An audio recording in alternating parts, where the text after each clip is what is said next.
Yan, mga idol, susubukan natin ngayon magprito ng itlog gamit lamang ang init ng araw, dahil may napanood tayo sa mga post ng Facebook, mga reels, na nakakapagprito sila ngayon ng mga karne ng isda sa ilalim ng init ng araw.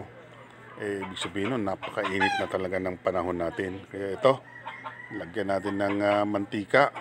Konti lang dahil itlog lang naman ang susubukan natin eh. Yan na siya.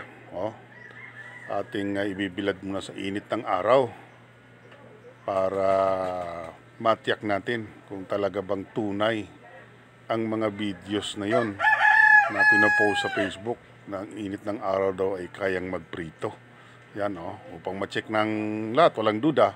Titingnan natin ang ilalim nito, baka may kalan. Ayan napakita natin sa inyo mga idol na wala talagang anumang bagay sa ilalim ng kawali na yan. Walang kalan, walang apoy, walang baga, ni ano pa man. Kaya tetestingin na natin. Titingnan natin, verify natin kung talagang tunay nga ba talaga nakakapagluto sa ilalim ng init ng araw. Dahil talagang kung tunay nga ito, nako, ibig sabihin, delikado na, tayong lahat maluluto. Kaya yan ayan. Papainit-initin muna natin ng konti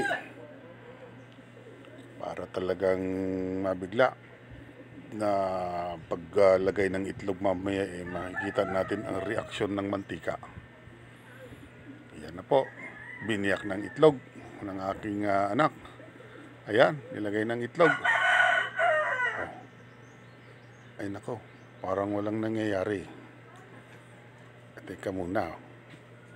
Parang hindi naman, baka siguro antayin lang natin.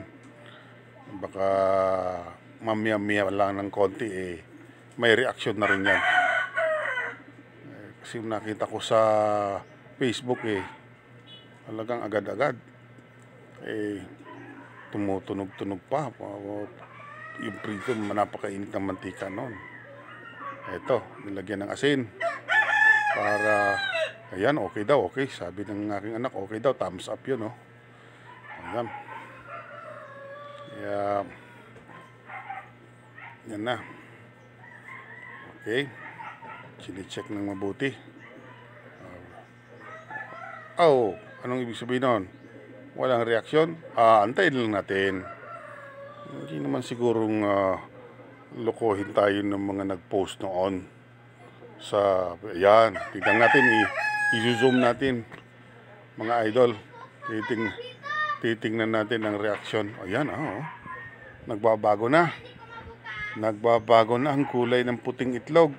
Ayan, yan po naka 100 pixel zoom tayo niyan. Makita talaga natin ang itlog kung maluluto ba. Ayan po, naluluto na nga. Dahan-dahan nang naluluto. Ayun, pumaputi na siya Pero napakaganda, di ba? Mga idol, nakikita ninyo ang paligid ng itlog, napakalinis. Ayan.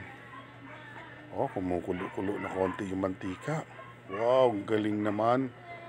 Ibig sabihin, nakakapagluto talaga sa ilalim ng init ng araw. Ayan. Kita niya. Okay.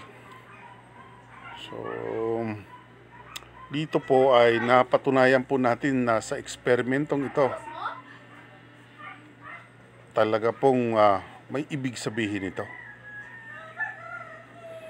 Na ang init ng araw po ay masasabi nating mainit. Mainit ang panahon natin ngayon. Kaya nakakapagluto talaga siguro siya ng itlog. Ayan na po kumukulo-kulo na yung paligid ng itlog na yan. Nako, tunay nga talaga mga idol. pagka ika'y magprito ng itlog o ano man gusto mong prituhin sa gamit lamang ang init ng araw ay talaga pong nakakapagluto pala ito. Wow!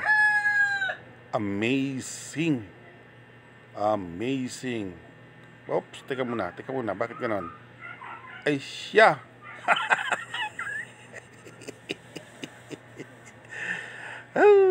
Napatunayan natin mga idol na ang init ng araw ay hindi pa sapat